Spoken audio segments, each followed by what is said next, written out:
For 30 years, Johnny Carson maintained a secret blacklist of celebrities who were never allowed back on The Tonight Show. The 8 names on that list included some of Hollywood's biggest stars, and the reasons why will shock you. Behind Carson's famous charm and professional demeanor lay an iron will and an unforgiving memory. When celebrities crossed his moral lines or violated his code of conduct, they didn't just lose their Tonight Show privileges, they lost access to the most powerful platform in entertainment. Forever, Johnny Carson's Tonight Show operated under a strict but unspoken code of conduct that every guest was expected to follow. Treat the crew with respect. Don't upstage the host. Don't bring your personal drama onto his stage. And most importantly, don't ever threaten or endanger his people. Johnny had rules that weren't written down anywhere, but everyone in Hollywood knew them, said longtime Tonight Show producer Fred DeCordova. Break those rules, and you were done. Not just for a few months or years, you were done forever. Carson's power in the entertainment industry was absolute. A single Tonight Show appearance could launch a career, while being banned from the show could effectively end one. The secret blacklist represented Carson's nuclear option, reserved for the worst offenders who had committed unforgivable sins. The most shocking name on Carson's secret blacklist was Joan Rivers, his longtime friend and frequent guest host. Rivers' banishment wasn't for bad behavior backstage.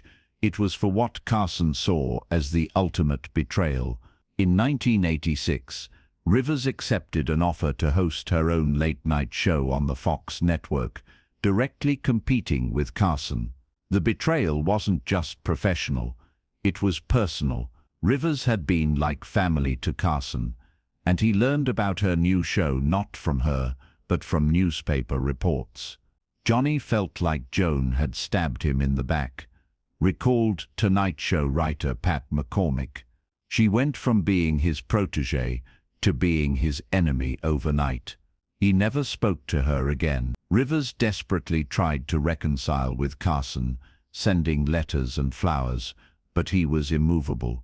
When Rivers' Fox show failed after 7 months, she hoped for forgiveness.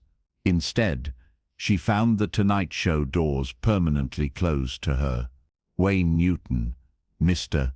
Las Vegas himself, earned his spot on Carson's blacklist through a combination of arrogance and disrespect that culminated in a backstage confrontation that shook the Tonight Show staff. During a 1980 appearance, Newton allegedly made disparaging comments about Carson's professionalism and suggested that Carson was past his prime. When word of these comments reached Carson, he was furious. Wayne thought he was hot stuff because he was selling out Vegas shows, said a former Tonight Show talent coordinator. He made the mistake of thinking that made him bigger than Johnny Carson. The final straw came when Newton reportedly refused to follow the show's interview guidelines and tried to dictate the topics Carson could discuss. Carson, who had never tolerated diva behavior, quietly ensured that Newton's Tonight Show career was over. Johnny told me that Wayne had forgotten who made him famous in the first place, recalled Ed McMahon. He said some people needed to be reminded that respect flows upward, not downward. Chevy Chase's banishment from The Tonight Show stemmed from what Carson considered the most disrespectful guest appearance in the show's history. Chase's arrogance and contempt for the show's format created an atmosphere so toxic that Carson vowed never to deal with him again. During his final Tonight Show appearance in 1982, Chase allegedly spent the entire interview making snide comments about late-night television and suggesting that Carson's humor was outdated. The interview was so uncomfortable that Carson cut it short. Chevy acted like he was doing Johnny a favor by being there, said a former Tonight Show writer. He made it clear that he thought the show was beneath him. Johnny doesn't forget stuff like that. After the taping, Chase reportedly made additional disparaging comments about Carson to crew members, calling him a relic and predicting that late-night television would soon evolve beyond the Carson format.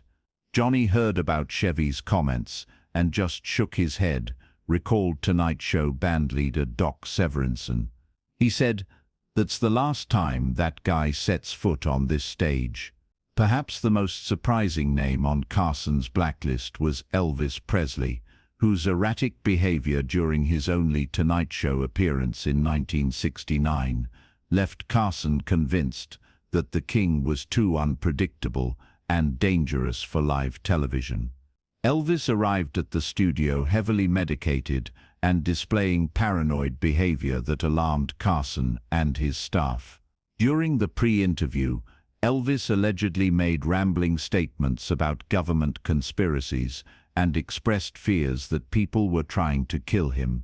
"Elvis was clearly not in his right mind," said a former Tonight Show security guard.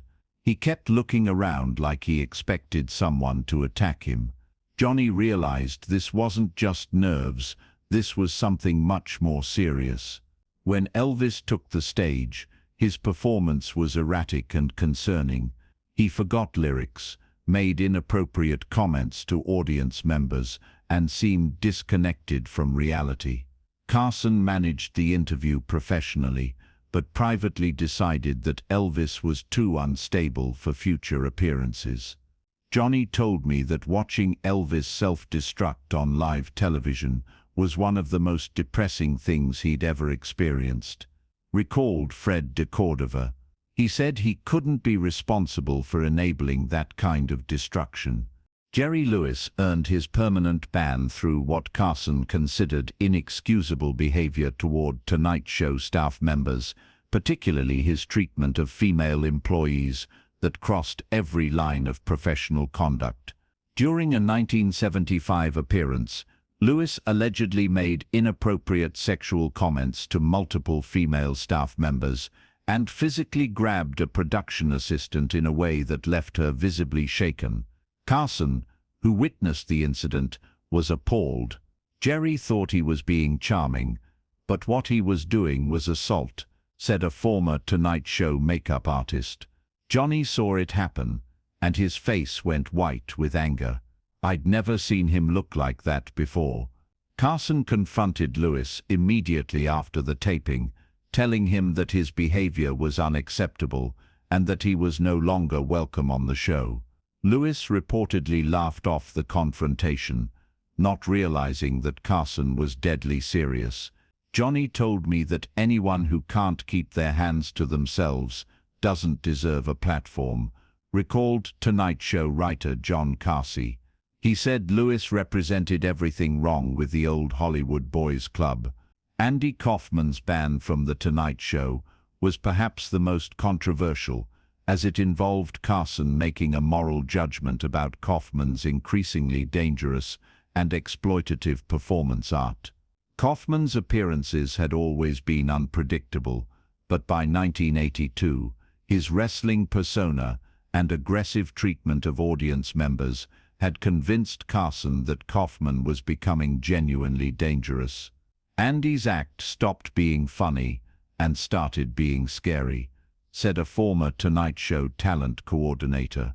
He was getting physically aggressive with people, and Johnny decided he couldn't risk having him on the show anymore. The final straw came when Kaufman allegedly threatened violence against a female heckler during a comedy club appearance that Carson attended. Carson, who had always supported experimental comedy, realized that Kaufman had crossed from performance into actual aggression. "Johnny told me that there's a difference between pushing boundaries and threatening people," recalled Pat McCormick. He said Andy had lost that distinction, and that made him too dangerous for television. Don Rickles' banishment was perhaps the most painful for Carson personally, as the two men had been genuine friends before a backstage incident destroyed their relationship forever. During a 1978 appearance, Rickles allegedly made cruel comments about Carson's recent divorce and personal struggles, using information that Carson had shared with him in confidence. The betrayal of that trust was something Carson could never forgive. "Don crossed a line that night," said Ed McMahon. "He took Johnny's personal pain and used it for material. Johnny never got over that betrayal." The incident reportedly occurred during a commercial break, when Rickles made jokes about Carson's failed marriage in front of the studio audience. Carson was forced to smile through the remainder of the show, but privately he was devastated. "Johnny told me that losing Don's friendship was almost as painful as his divorce," recalled Joey Bishop. "But he said that once someone shows you who they really are, you have to believe them." Richard Pryor's spot on Carson's blacklist was the result of drug-related behavior that Carson found increasingly disturbing and dangerous, culminating in an appearance where Pryor was clearly under the influence of cocaine. During his final Tonight Show appearance in 1981, Pryor arrived at the studio in an agitated state that immediately concerned Carson and his staff. His performance was erratic, and his behavior during commercial breaks was alarming. Richard was clearly high on something, and it was making him paranoid and aggressive, said a former Tonight Show security chief. Johnny realized that having him on the show was enabling his self-destruction. Carson, who had always been supportive of comedians struggling with personal issues, reached a breaking point with Pryor's drug use. He felt that continuing to give Pryor a platform was contributing to his problems rather than helping him. "Johnny told me that watching Richard destroy himself with drugs was heartbreaking," recalled Fred DeCordova. "But he said he couldn't be part of that destruction anymore." Carson's secret blacklist represented more than just personal grudges. It was a statement about the kind of behavior that would and wouldn't be tolerated in his professional environment. The list served as both punishment and protection, shielding Carson's staff and audience from celebrities who had proven themselves to be dangerous or disrespectful. "Johnny's blacklist wasn't about being vindictive," said longtime Tonight Show executive producer Peter Lassley. "It was about maintaining standards and protecting people who couldn't protect themselves." The effectiveness of Carson's blacklist was legendary in Hollywood. Agents and managers would warn their clients about the importance of treating Carson and his staff with respect, knowing that one mistake could end a career. Carson's willingness to blacklist major stars sent a powerful message throughout the entertainment industry about the importance of professional behavior and personal conduct. His actions influenced how other shows and networks dealt with difficult celebrities. "Johnny showed that talent alone wasn't enough," said entertainment lawyer Jake Bloom. "He proved that character mattered, and that bad behavior had consequences, even for the biggest stars." The blacklist also protected countless Tonight Show employees from abuse and mistreatment. Carson's reputation for defending his staff made The Tonight Show one of the safest working environments in television. Carson's secret blacklist remained in effect throughout his entire career and beyond. Even after his retirement in 1992, these 8 celebrities never received invitations to return to The Tonight Show under subsequent hosts. "Johnny's blacklist outlived his career," said former NBC executive Brandon Tartikoff.